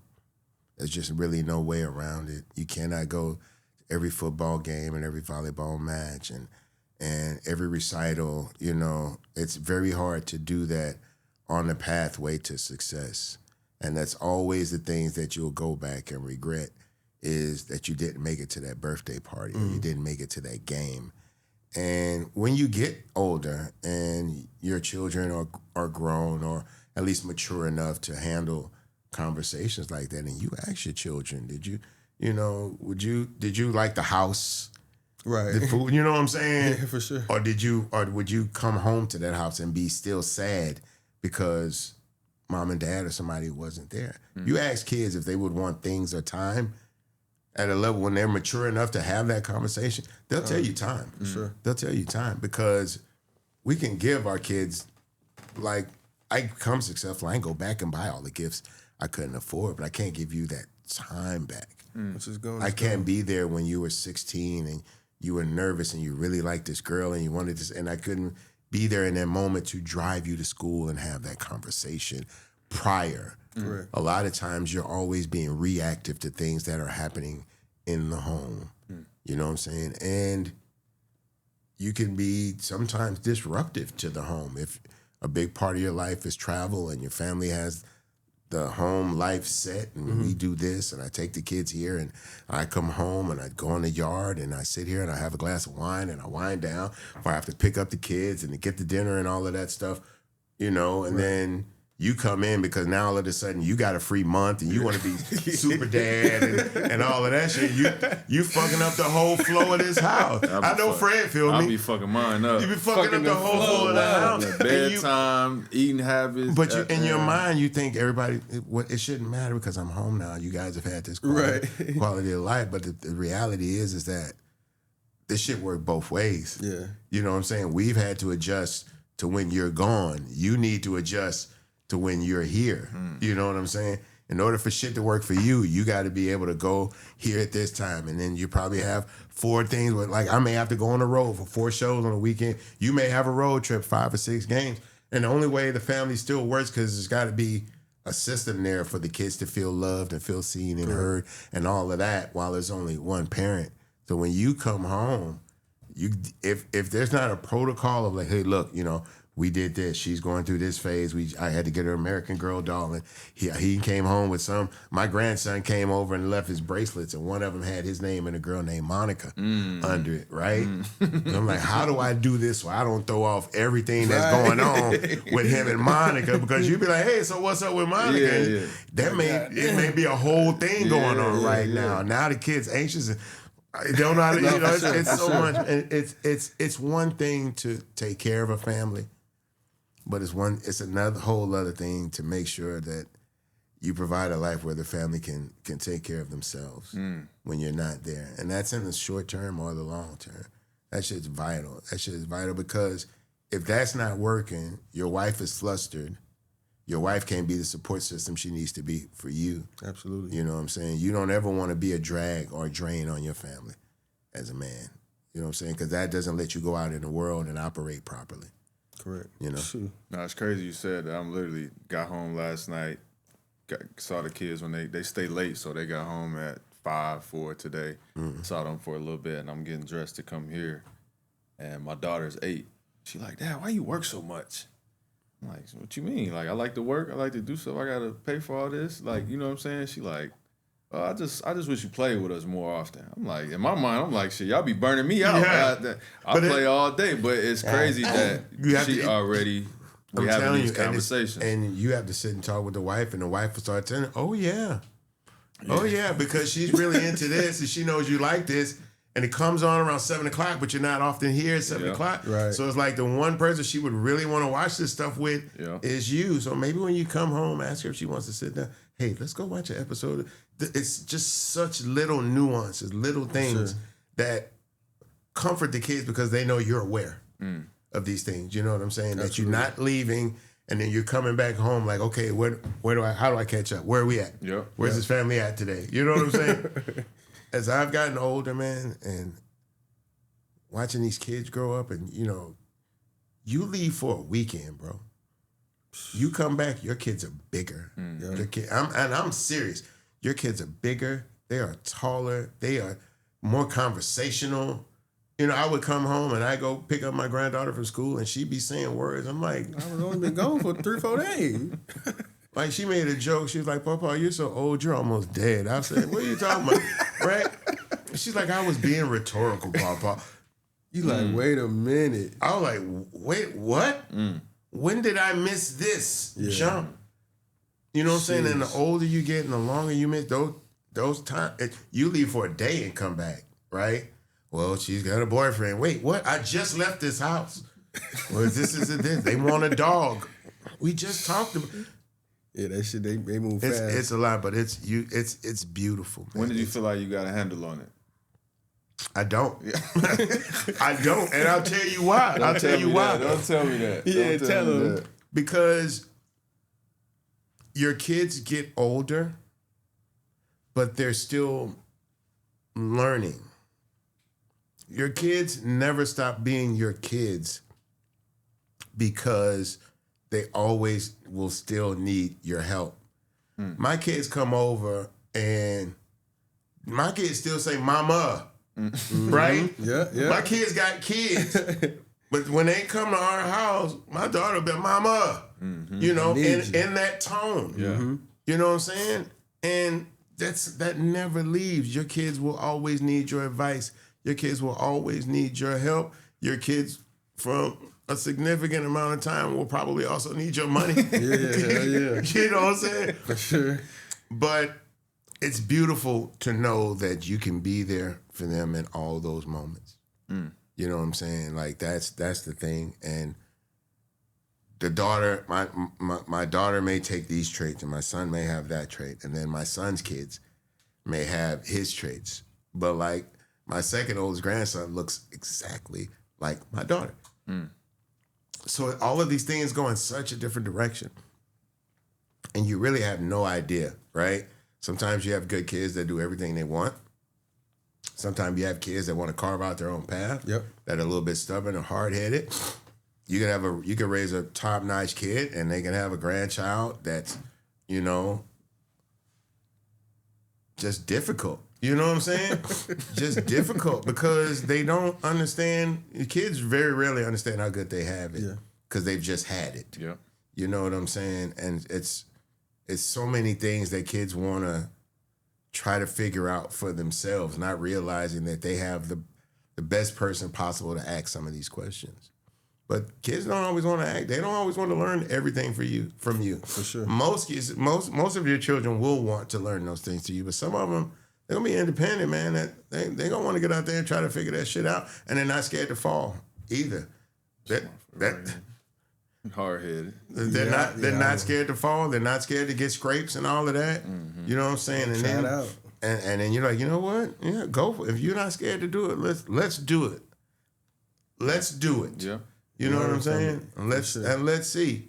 You know what I'm saying? That first time you fall off that skateboard, that first time you catch a lick, you know what I'm saying? Yeah. In the game, you know what I'm saying? That first time you drive and you get that court burn on, that court rash or something on you know what I'm saying? Do you still want to get up and do this? Do you when you know I've been working all day, I'm working all week, I'm tired. You know what I'm saying? I got a hard job. I work 14 hours a day. You know what I'm saying? And you scared, but you still be like, Daddy, can you take me to the park to shoot some hoop? He's gonna get up. Yeah. He's gonna get up. For sure. If you want it that bad and you know how tired I am, but you really, really want, what kind of father would I be? What kind of father figure would I be if I didn't get up and nurture that? You know what I'm saying? Correct. And give them some inspiration. Because some days I may not be there, but he can remember, no, Daddy told me. Stay calm, stay low. You know what I'm saying? Bend your knees, dribble, push up, follow through. You know what I'm saying? That type of shit. And you are there. You know what I'm saying? In those moments, you are there. What's one of the biggest lessons that fatherhood taught you that fame couldn't teach you? Money ain't everything. I revert back to what I said earlier. Money is not everything. I used to, as an entertainer, I don't know how this works in sports. We get paid extra for holidays. So I don't know if that makes any difference for you guys if you played a Christmas game or something like that. For us, it makes a big difference. So it's kind of like overtime. If I want to work on Christmas Eve or New Year's Eve or something like that, that's overtime. That's paid. That's time and a half. Right. You got to pay me extra to leave my family for these holidays. I wish we had it like that. Right. Y'all And getting paid I would something feel more good. In my younger years, I would feel good when I got a Christmas show, a holiday, New Year's show, something like that, because I know I was bringing extra bread in. Right. But I go do the Christmas Eve show, and you don't go on till after midnight or 2 a.m, and you come home on that first flight, and I walk in the house, and kids done open presents, and families all in the house, and I come in and I wave and speak, and I go right past everybody. Your ass looking visible. And just go in that room and go to sleep. Yeah. You know what I'm saying? So it looks like I'm not attached. You know what I'm saying? That kind of thing. I've already missed them opening the presents. As you get older, you can get a video call and share some of these moments. But back then, you just get a call to a hotel phone. You know what I'm saying? How was it? It was nice. The kids enjoyed it. You know, you try to get back and they're already on the bike. Right. You know what I'm saying? So you missed all of that type of stuff, man. You can't get those moments back. You know, you really can't get those moments back. And again, not that my family didn't need the money. The family needed the money. But again, success comes with sacrifice. I revert back to it. It really does. I love that. What about we touched on it briefly, but obviously speaking on your wife and the family dynamic, it's hard. It's hard. So I always ask my OGs and people that I look up to, like, the cliche, what's the secret? What's the secret to making it work? in a relationship and raising a family? All bad news got to come from you. As a man of the house, if something bad is coming, that news needs to come from you.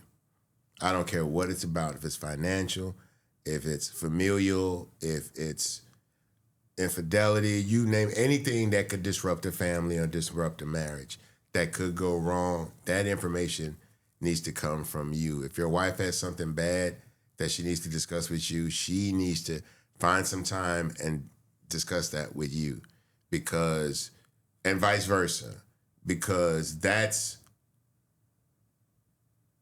it's a very small moment, but there's betrayal in there. There's some level of inherent betrayal in that. If there was information I needed to know, bad or good, because I always say, I'm a hip hop entertainer and all of that stuff, right? Infidelity is not the only thing that'll break up a home. For sure. You know what I'm saying? Mm-hmm. There are many factors that a couple and a family could go through in the course of a marriage and relationship where people get tested. If it's something that happens between you and your wife, like you and your wife, you go in the room, you close the door, you have an honest conversation with each other. People can make the decision of whether or not we can work this out. And a lot of times they can, right? Some people have issues. Sometimes you play with my money, I'm done. You play with my emotions, you play with my feelings, I'm done. How dare you, I'm done. But a lot of times, these things are not necessarily deal breakers on their face, right? But how that information is brought about becomes the single most important thing. If our money's fucked up, okay, what do we need to stop doing, right? What do we need to stop buying? What can we consolidate? But if your wife come on and bills come in the mail and you didn't tell her these bills were paid and all of that, now there's betrayal. Because there's an inherent trust. Right. You know what I'm saying? When two people decide to live life together, there's an inherent trust that you're not going to fuck over me, right? I'm not going to fuck over you. And if I need to know, you need to tell me as soon as I need to know. The problem was often never what was done, but when I found out, right? Like, when did I become aware of this? When were you going to make me aware of this? You'd be surprised what a loving and caring partner will sacrifice with you, right, to get to the greater good. You know what I'm saying? When I started Trill Burgers, I had to tell my wife that, you know, I got this burger. This burger's great. You know what I'm saying? But at the same time, every time we did pop-ups, they were technically on the weekend. That's when I work. Right. So people don't realize, every time I did a burger pop-up and made $1,500, $1,600, I'm turning down $25,000, $30,000 in performance money, right? Yeah. So I'm turning down good today money because I believe in tomorrow money. My wife got to believe in this shit too. Yeah. Right? My wife got to believe this burger's as good as I think it is, or this shit's not going nowhere. You know? So, I mean, picking the right partner to go through these things in life, we've had ups and downs. Like, my career has been really crazy. My business partner went to prison for 4 years, came home and then passed away 2 years after that. There's a lot of restructure. I suffered severe depression. I was not the same man for a while. There's a lot of shit. You know what I'm saying? So, but my wife believed in me. There's going to be a time when my wife, I'm going to have to believe in her. And that's what happened with these burgers. You know what I'm saying? Like, we're going to have to manage things a little bit different. I'm still going to find some way to do shows and make money. And we've got, the rodeo's a lifesaver, right? Doing the rodeo for 4 years gave me so much cushion. There's still things I'm spending rodeo money on. You know what I'm saying? We're going to rodeo with you this year too. Y'all are more than welcome. I'm not performing, but I can still show you a good time. Okay, I can still make sure you have a good time. But no, man, it's just, you know, the balance of these things. And you find somebody that's like, okay, well, if that's what we got to do, let's start doing it. And then they start mapping it out and they start planning those things out. And you realize somebody that you thought was just this is a lot more than that. And is really down with you hard. And sometimes you don't even understand how hard somebody love you, right? And so you find yourself not even really feeling the need to express it, feeling the need to say it, feeling the need to show it.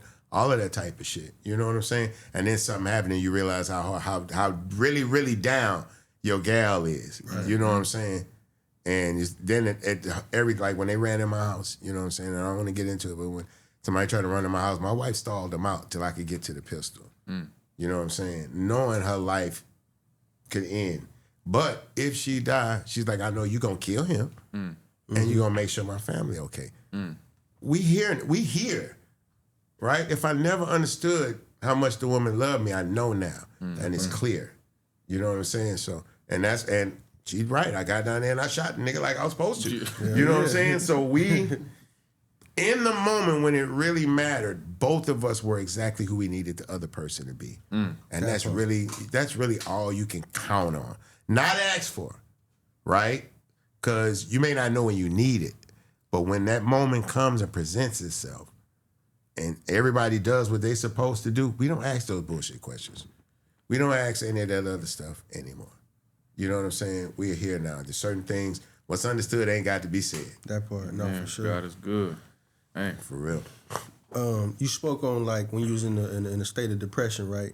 As a man and as important now, even in before, as mental health was, right? What did you do? How did you get yourself out of that? Or, you know, it became very clear that I was in a very dark place and it was going to take a certain level of light to pull me out of that darkness.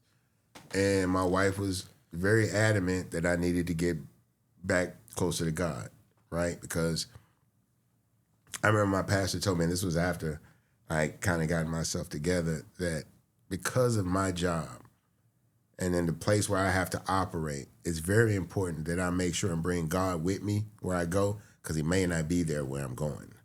You know what I'm saying? Wow. So in order for me to turn everything around, she was like, you got to get back closer to God. I was recommended by a family friend of a church, still my church, Church of Bethel Family, Pastor Walter Argus, and getting reconnected with Christ and having been broken down to the lowest, you know what I'm saying, part of me is just a very, very new level of clarity and also humility, right? Because I had been adored and idolatry existed and all of these different things. Because I walk in the room and people scream my name and all of that kind of thing, and I can be whoever I want to be in the room and people will accept it. And I just had to get back to myself and make sure that I was me in those rooms, regardless of what people expected from me to be in those rooms for them. I had to make sure I was protecting myself, and it took a long time, not only to get reconnected, but to reshape my purpose and my position and what I needed to do, and make sure that at that point Pimp was locked up, so everything was on me. So I was, by default, the leader in that situation. So I had to make sure that I was leading in the right way and, not just doing what I used to do and just showing up, getting the money and having fun and all of that. I had to find more purpose, a deeper purpose. And him being locked up and trying to make sure he had something for himself when he came home, that gave me purpose. Absolutely. And then, unfortunately, after he passed away, making sure his life was properly laid out and, and his legacy was given the proper respect it was due, that repurposed everything. You know what I'm saying? And so it's crazy that I have these bumps on the road every now and then that don't really throw me off, but just make sure that I'm realigned with purpose. You know what I'm saying? Every now and then, you got to go back in and get your tires alignment, because every now and then you can feel your car drifting a little bit. It can be subtle at first. You won't even notice it. And then one day you can feel that hard pull. Life is pulling you way hard. You got to go back and realign. Okay, this shit's finna get heavy. What do I normally do when shit gets heavy? I could do this. I pray. I realign. I make sure my support system is aware of what I'm going through. And then we get back on the road again. You know what I'm saying? And you just got to have something that centers you, something that keeps your life and your actions, rooted in purpose. You know what I'm saying? And you got to always make sure that everyone that you love and whose input you trust is aware of what your life is composed of, so that you always have the right perspective at hand. So when things start doing, I decided to do something different, I tell my wife about it, and I'm like, well, this is my approach. What do you think? Well, if that's your approach, then you should be okay. But sometimes she might be like, I don't really know if that's for you, because you're going to have to do this, and that. Right. In order to do this, you probably won't do that, and that's going to throw you off. And, this might not just be the thing for you. This might not be the thing for you. And you got to trust people in that. You got to trust yourself in making those choices and not regretting the choice and looking back and, somebody, you might turn down the opportunity, somebody else get that opportunity and they do more and further than you even had planned to do with it, and you just got to let that be what it's going to be, you know? Sure, absolutely. That's tough, baby. A lot of gems. I told you he's gonna come with it. I want to touch on last thing. We want to be mindful of your time. Let's talk Trill Burger. Yes. Let's talk Trill Burger. Doing good, doing great. Yeah, no, I mean, I have no complaints about it. And doing great. And this has been one of the hardest journeys of my life. People don't realize, like, I spent the last year and a half in court, really? Fighting a lawsuit from former partners. Wow. Who had, they called a whole press conference and, told all these, I had never been talked about like this. Privately, much less public. Like, these people went on TV and like lied about me and said all of these different things that I don't do and I'd never done, and nobody has any record of me even acting like this and all of that stuff. And once that kind of stuff gets out there, it's very hard to, if you say something, you're wrong. If you don't say something, you're wrong. You know what I'm saying? I just didn't want to give it any energy. I was like, we're gonna put everything into fighting this thing, and it cost us in the mid six figures. You know what I'm saying? As a company, as a new young company. And these people left us with nothing. They stole money and all of that. And again, I don't want to go deep into it, but my family, we were going through a lot of things, personally and professionally. And I just tried to I'm like, we're just gonna keep our head low and keep going and keep building this company. We're not gonna give that shit any energy. We're gonna hire the attorneys and we're gonna let them do their job and not overthink the shit. Correct. You know what I'm saying? Because we need to be concentrating on this company. I don't have a law degree, so I can't help them with that. I give them the information they need. I give them anything that they may need from me, but I got to stay the course on what I need to do. Yeah. And eventually, we beat that case by the end of the year, so now I can fully embrace things that I couldn't before. There were partnerships that people wanted to do with us, but I didn't want to get into that in the middle of this lawsuit. God forbid we lose. Right. Now I'm like, well, okay, well now these two people have to come to. I don't want to do all that. I'm just waited out. So I'm really excited about this year. We just opened up our third store. Congratulations. Less than 2 months ago. Thank you. We're gonna open up our fourth store in the next. I'm gonna say 3 months. We want 2 months, but nothing ever opens when you want to, when you're dealing with construction and all of that. But I'm excited about the future of this company. I'm excited about the potential of this company, but even more so, as I've talked to different people and gone around and done these pop-ups and all of that, I'm proud of the inspiration that it's given people, because I took a big chance on this company, but it's starting to pay off for me, not just financially, but how we feel about building something and being received and people coming in and being proud and happy. Oh, I'm so glad you brought this to Missouri City. I'm so glad. Mm-hmm. Oh, now we ain't got to go in town and get the burger. Yeah. All of that kind of stuff, man, it really makes all of the hard shit that we go through, all of the tough times and the struggles, it take everything to keep this company open. It take everything. Some people get very little sleep, not just me. Some people in this company get very little sleep doing the hard work so that I look good in the morning. You know what I'm saying? And I've never been more appreciative of it. I've never been more proud of my accomplishment and our combined accomplishments, man. And I just want this to be a beacon to people to never stop dreaming. You know what I'm saying? Absolutely. Like, I could have had this illustrious rap career and that been that, and I would have had a very fulfilled life. Mm-hmm. You know what I'm saying? For myself and my personal accomplishments. But this represents so much more than me, because my partners and I, we realize that if this is done right, it could be generational wealth for our families. It could be pathways to employment for our children, our nieces and nephews. My granddaughter works at Trill Burger. My niece works at Trill Burger. My partner's daughter works at Trill Burgers. My nephew works at Trill Burgers. Family friends work at Trill Burgers. It's a place where people can come and get an opportunity. We employ second chance people that have gone and done their time, paid their debt to society, but find it very hard to assimilate back to society and find gainful employment. We are proud to be able to employ people like that. Absolutely. And those people come in and they work their ass off because they feel like, man, a real I don't want to I don't want to color, but a real nigga really put me on, man, and I'm gonna get down for this dude. You know what I'm saying? Just trying to give people a chance. I watched Jay Prince do it. I watched Jay Prince give so many people a second chance in society, you know, once they came home. I'm proud that I have something I can do that for people. When people fall on they, you know, my daughter was working, she didn't like her job. She's like, can I come work at Trill Burgers? I was like, yeah, we need administration help too. Hell yeah, you goddamn for sure. right. Come She on. had an interview today. Yeah. You know what I'm saying? That's hard. So it's beautiful to be able to bring my family and my friends, people I love and care about, into the fold because they have a skill set that benefits the company. They're not just there working because it's my place and just, yeah, we'll help you in a minute kind of thing. No, these people are actually, they're invested. You know what I'm saying? Emotionally invested. They want to see me be successful with this company. I couldn't be prouder to have something not only that people are excited to be a part of, but to build up for me. People come to my company, and I don't know if this works with everybody else's business. People come to my company and they spend money with me. You know, they buy food, someone buy a t-shirt or a hat. And when they leave, they say, thank you so much for this. I'm so happy you brought this. Like, y'all are giving me money. Right.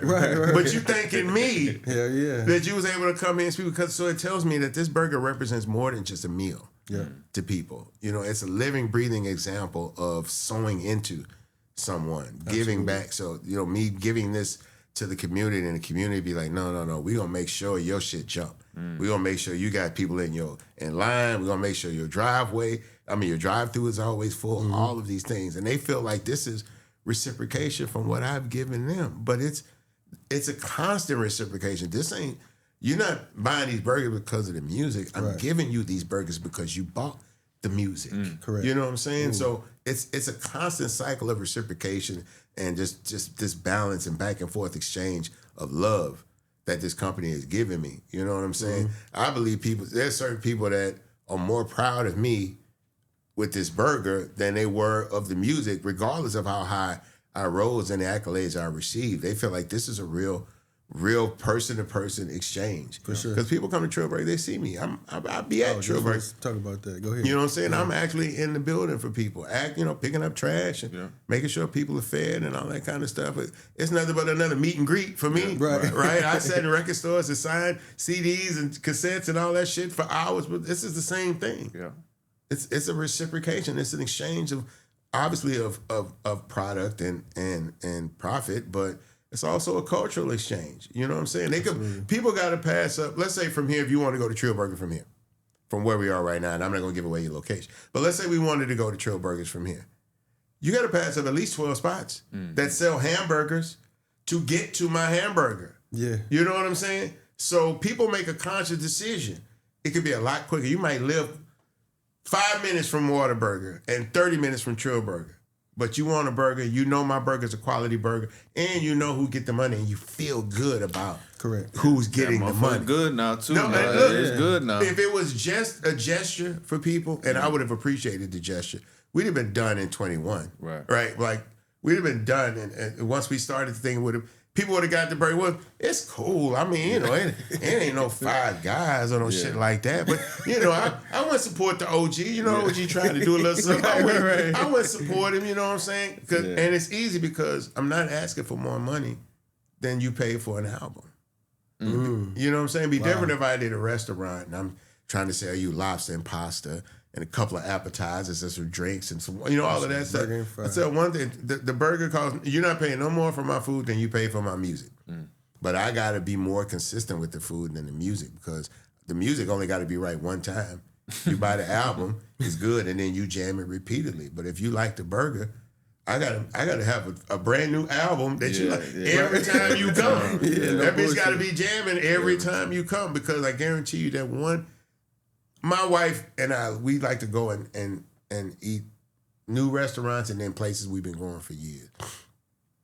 And we went to one place we hadn't gone in a long time, and we started going again. So like once a week, we started going, and then on that third week, the rice wasn't right. Now, the rice had been right at this restaurant for years. But that one day, the rice wasn't right, and we haven't been back. Damn. You know what I'm saying? We haven't been back. And having experienced that as the person that owns a restaurant, I know how quick it is that you can lose somebody. It only takes one bad burger. It takes one bad burger. I'm dead serious. It really takes one bad burger to lose somebody. If people cut for you, they might be like, okay, we came on. I'll tell you this. If you got really, really good food, but you got bad service, people will never come back. Everybody be, hey, let's go over there. I wish I would give so-and-so my money again. Yeah, fuck right? that food, yeah. That rice was terrible last time. I wish I would give them my money again. But if you really like the service and you feel like somebody really tried to do their best job, you will go back and be like, we probably ordered the wrong thing. Yeah. Right? Yeah, y'all want to go there? I'll go there again. I wasn't crazy about what I ate, but the bartender, when you meet Jimmy, if you ain't never been, that's the best lemon drop martini I ever had. And he was so nice. He tried to give us recommendations. I just think if you have really good service, you'll give the food another shot. But even if it's the best food you ever ate in your life, this shitty service, you ain't gonna let people play with you like that. Nah, it's disrespect. Never let them play with you. So me, if I got make sure I got good service with equal good food, we should be fine. Yeah. We should be fine. You just smile. Just smile and act like you want to be here. That's all I tell my employees. Just act like you want to be here. If you're having a bad day, call us and tell us. We can try to find somebody to replace you. Out, yeah. You go home, figure it out. People go through things. We've had employees with cancer diagnoses and all of these things. We try to support these people. People go through shit. I've been through shit. You know what I'm saying? Sure. And these are people that have come through. She had cancer before she told us. But this woman was still coming to work. That deserves some compassion. You know what I'm saying? That deserves some concern and some care with it. So I manage more than just a restaurant with chefs and cooks and all of that. I manage emotions. You know what I'm saying? Wow. It's a lot. It's a lot. But it's important for me that people feel seen, feel heard, feel appreciated, and feel supported. Yep. You know what I'm saying? In any way that we can. We can't help everybody, but if we can help somebody just go home, baby. Just go home. It's all right. Don't even worry about it. You don't need to sit up here and try to manage that. Go home. We'll take care of it. Just don't worry about it. We want to be that for people. We got to show some kind of compassion for people. Because these people they're the ones doing the hard work for us. And that has to be considered. We have to allow the human aspect to be present in this company so we can appreciate it. Whatever y'all doing is working. So we got 4 stores. The 4th store will be open this year. Yes. And give me the vision. What's the total price? You going global? We going? No, we're going global. But the reality is that I'm blessed to live in a state that's so large, right? Where my name rings so strong. Yes, for sure. That I could probably do at least 12 stores in the state of Texas alone. Easy. Before I even have to go to, and then I can just, look, Houston, Dallas, Austin, San Antonio, Corpus, Amarillo, Lubbock, College Town, Prairie View, A&M, all of that. Then they're like, okay, so when you come to Atlanta, after I get through Lake Charles, Louisiana, Lafayette, right down the street, Baton Rouge, Oklahoma City, Well, I go to Atlanta, I got to compete with 2 Chainz, I got to compete with T.I., Killer Mike, and all that stuff. If I go to Lafayette, it's me. Yeah, you right there. It's me. Just you, for sure. You know what I'm saying? It's Bun. You know what I'm saying? And I'm here. We're going to ride down once a week or something like that. But nobody's bringing these things to these medium markets. My entire career is cemented in the relationship I have been able to build with people in medium markets. You know what I'm saying? So those people get everything first, if possible. Sure. And they're the ones that's going to come in and make sure it look right. When people bring certain things to People's City, those people don't want to look crazy like, that man brought Trill Burgers and we wasn't open 6 months. Right. No, man, those people want to be there. They want to be in line. They want to make sure that they still look good and stays consistent and all of that stuff. I believe in that. I believe that people will care about our restaurant more than other restaurants because I've already shown how much I care. You know what I'm saying? This is their chance to show me how much they care now. For sure. You know what I'm saying? And they get a great burger for it. You know what I'm saying? Your boy asked, he said, what's up with that Trill chicken? Trill tenders. So yeah, talk to me. I'm the chicken man. All right, so here's the reality of the world we're living in right now, right? So the cost on everything is going up, right? Now, we did a deal with our beef supplier early on where we locked in a price for our food. So even if their prices go up, our price doesn't necessarily go up. We didn't do that with chicken. Okay. Every time we try to go and talk to the chicken man, it's this much more than it was the last call. And then I call and it's this much more and that much more. So we really want to find that consistent vendor for us, that consistent supplier for us. So whatever price we present, we don't have to change that. Right? Because I get my meat for what I get it for, I sell it for what I sell it for. Gotcha. And I don't have to tax you with the increased costs. Yeah. So I don't want to start this chicken company until I know those numbers, so that once I present you a price in that space, like we have a price now, but we want to make sure we don't have to change that price. Mm-hmm. You know what I'm saying? And tax on other of our costs to the consumer. Absolutely. Because it's detrimental to the company. Yep. You know what I'm saying? So we just want to be consistent. That being said, we obviously get to sell them for the rodeo, so you'll be able to come to the rodeo 21 days and get the tenders. But we're leaving money on the table every day. We don't have a tender, at least a truck. So at this point, we're like, we at least need to get a truck or something. But Trill Tenders needs a presence in Houston. You know what I'm saying? People really in Houston haven't had a Trill Tender since last year in March. Yeah. I'm leaving a year's worth of money. I'm creating a product, presenting a product. People are buying it, eating it. They want more of it, and I'm not making it available. I'm losing money, my man. You know what I'm saying? And I believe it has the strength to be its own brand. That's why I won't make it a part of Trill Burgers. Right. I believe Trill Tenders can be its own company because I can do strips, I can do nuggets, I can do salads, I can do sandwiches. There's a plethora of things I can do with chicken within one brand and within one store. So I'm just trying to time it right. I know I got my motion and my momentum with these burgers. I'm trying to get that. Once we do this fourth store, we're going to slow down, make sure we're maintaining the proper culture in the restaurant so we don't lose the experience. Making sure that we're constantly retraining employees so as we implement new things, everybody knows what's going on without losing sight of what the fundamentals that we trained you initially on are still actively being implemented in this brand. And I'm just trying to watch it and pace it properly. You know what I'm saying? I don't want to move too slow and I don't want to move too fast. Yep. You know what I'm saying? But I got to keep moving. One thing I got to do, I got to keep moving. But I'm excited about the future, bro. I can't lie. No, you're right on time. I can tell. It's inspiring listening to you talk. I see how excited you get about it. It's good. Man. It's good to be passionate about something again. You know, first I was passionate about the music. Second, I was passionate about my wife and my family. And now I'm passionate about this burger.